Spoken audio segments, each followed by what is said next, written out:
ലോക് ഭവനിലേക്ക് ഉദ്യോഗസ്ഥരെ വിളിച്ചു വരുത്തുന്ന സംഭവങ്ങളാണ് ഇപ്പോൾ ഏറ്റവും വലിയ രാഷ്ട്രീയ ചർച്ചയായി മാറിയിരിക്കുന്നത്. 2 ദിവസം മുമ്പാണ് DGPയെ ലോക് ഭവനിലേക്ക് വിളിപ്പിച്ചത്. VCയെ അല്ലെങ്കിൽ വൈസ് ചാൻസലറെ തടഞ്ഞതുമായി ബന്ധപ്പെട്ട സംഭവത്തിൽ കേസെടുക്കണം എന്ന നിർദ്ദേശം നൽകുന്നതിന് വേണ്ടിയാണ് സംസ്ഥാന DGPയെ ലോക് ഭവനിലേക്ക് വിളിപ്പിച്ചത്. ഇതിപ്പോൾ വലിയ രാഷ്ട്രീയ ചർച്ചയായി മാറുകയാണ്. മുഖ്യമന്ത്രിയോട് പോലും ചോദിക്കാതെ, മുഖ്യമന്ത്രിയുടെ അനുമതി പോലുമില്ലാതെ, അല്ലെങ്കിൽ ഈ വിഷയം ചർച്ച ചെയ്യാതെ ഗവർണർ നേരിട്ട് ഭരണപരമായ കാര്യങ്ങളിൽ ഇടപെടുന്നു എന്നാണ് പ്രതിപക്ഷത്തിൻ്റെ ഏറ്റവും വലിയ ആരോപണം. സംസ്ഥാനത്ത് സമാന്തരമായി 2 സർക്കാരുകൾ പ്രവർത്തിക്കുന്നു എന്നും പ്രതിപക്ഷം ആരോപിക്കുന്നുണ്ട്. അതുമാത്രവുമല്ല, ചെറിയ ചെറിയ വിഷയങ്ങൾക്ക് ഇങ്ങനെ ലോക് ഭവൻ ഇടപെടുന്നത് തടയിടുവാൻ സംസ്ഥാന സർക്കാരിന് കഴിയുന്നില്ല എന്നുള്ളതാണ് പ്രതിപക്ഷ നേതാവിൻ്റെയും ഒപ്പം CPIMൻ്റെ സംസ്ഥാന സെക്രട്ടറിയുടെയും ആരോപണം. ഈ ആരോപണങ്ങൾ മുഖ്യമന്ത്രിയുടെ മുന്നിലെത്തിയെങ്കിലും മുഖ്യമന്ത്രിയും ഇതൊക്കെ ശരിവെക്കുന്നുണ്ട്. അദ്ദേഹം അറിയാതെ തന്നെയാണ് DGPയെ വിളിപ്പിച്ചതെന്ന് പറയുന്നുണ്ട്.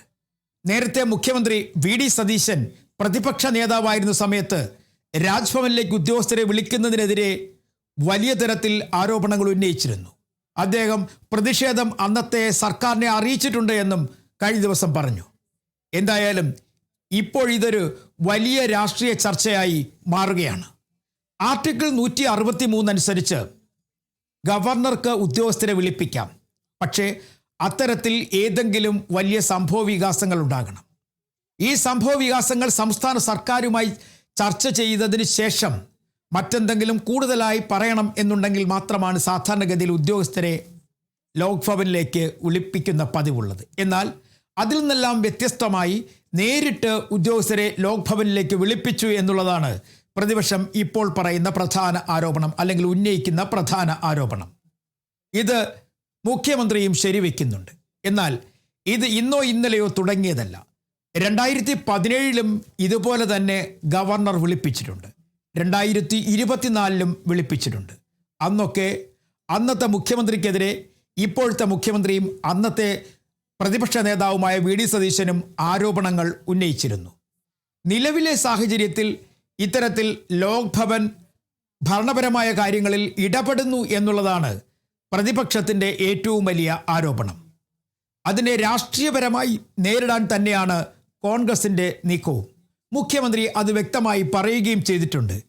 സാധാരണഗതിയിൽ നിന്നും വ്യത്യസ്തമായ ചില നീക്കങ്ങൾ ലോക് ഭവൻ്റെ ഭാഗത്ത് നിന്നും ഉണ്ടാകുന്നുണ്ട് എന്നും, ഇനി ലോക് ഭവനെ എന്താണ് ഇങ്ങനെ ചൊടിപ്പിക്കാൻ കാരണം എന്നുള്ള കാര്യങ്ങളെക്കുറിച്ചും, അല്ലെങ്കിൽ ലോക് ഭവൻ ഇങ്ങനെ ഇടപെടാനുള്ള കാര്യം എന്താണെന്നുള്ളതിനെക്കുറിച്ചുമൊക്കെ ചില സ്ഥലങ്ങളിൽ നിന്ന് കേൾക്കുന്നത് കേന്ദ്ര സർക്കാർ നിർദ്ദേശമനുസരിച്ചുള്ള നടപടിക്രമങ്ങൾ സ്വാതന്ത്ര്യദിനാഘോഷത്തിൻ്റെ ഭാഗമായി കൃത്യമായി നടപ്പിലാക്കിയില്ല എന്നുള്ളതാണ് ഇതുമായി ബന്ധപ്പെട്ട ചില പരാമർശങ്ങളായി ഉയർന്നു വരുന്നത്. പക്ഷേ അതിൽ എത്ര കണ്ട് യാഥാർത്ഥ്യമുണ്ട് എന്ന് ഇപ്പോൾ വ്യക്തമാക്കാൻ കഴിയുകയില്ല.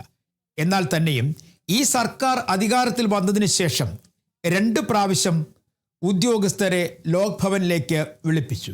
ആദ്യം യോഗ ദിനാചരണവുമായി ബന്ധപ്പെട്ടായിരുന്നു ഉദ്യോഗസ്ഥരെ വിളിപ്പിച്ചത്. അന്ന് മുഖ്യമന്ത്രി പ്രതികരിച്ചില്ല, അല്ലെങ്കിൽ ഇതുമായി ബന്ധപ്പെട്ട അദ്ദേഹത്തിന് അഭിപ്രായം പറഞ്ഞിരുന്നെങ്കിൽ തന്നെയും ഇപ്പോഴത്തെ കാര്യത്തിൽ ഈ DGPയെ വിളിപ്പിച്ച കാര്യത്തിൽ ലോക് ഭവന് അദ്ദേഹത്തിന് പറയാനുള്ളത് അറിയിക്കും എന്നാണ് മുഖ്യമന്ത്രി പറയുന്നത്. അത് ഉടൻ ഉണ്ടാകുമോ അതോ വൈകുമോ എന്നുള്ളതാണ് എല്ലാവരും ഉറ്റുനോക്കുന്നത്. ഇതിൻ്റെ അർത്ഥം കൃത്യമായി പറഞ്ഞാൽ ലോക് ഭവൻ കഴിഞ്ഞ പ്രാവശ്യം എങ്ങനെയാണോ ഇടപെട്ടിരിക്കുന്നത്, അല്ലെങ്കിൽ ഇടപെട്ട് വന്നിരുന്നത്, അതുപോലെ തന്നെ ഇപ്പോഴും ഭരണപരമായ കാര്യങ്ങളിൽ ഇടപെടുന്നു എന്നുള്ളതിൻ്റെ സൂചനയാണ് എന്ന് കോൺഗ്രസ് നേതാക്കന്മാരും പറയുന്നു, CPIMൻ്റെ നേതാക്കന്മാരും പറയുന്നു. എന്തായാലും ഇപ്പോൾ ഇതൊരു വലിയ രാഷ്ട്രീയ ചർച്ചയായി മാറുകയാണ്.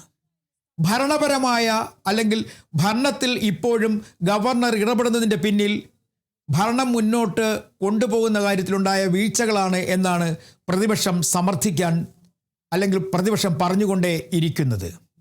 നിലവിൽ ഈ പ്രശ്നങ്ങളുണ്ടായത് വൈസ് ചാൻസലറെ തടഞ്ഞതുമായി ബന്ധപ്പെട്ട കാര്യത്തിലാണ് അവസാനമായി DGPയെ ഗവർണർ വിളിപ്പിച്ചത്. അതും SFI വിദ്യാർത്ഥികളെ.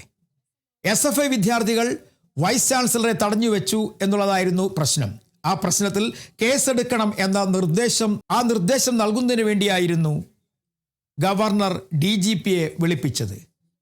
എന്തായാലും SFI പ്രവർത്തകരായതുകൊണ്ടായിരിക്കാം ഒരു പക്ഷേ പ്രതിപക്ഷം വളരെ ശക്തിയോടുകൂടി ഈ വിഷയത്തെ എതിർക്കുന്നത്.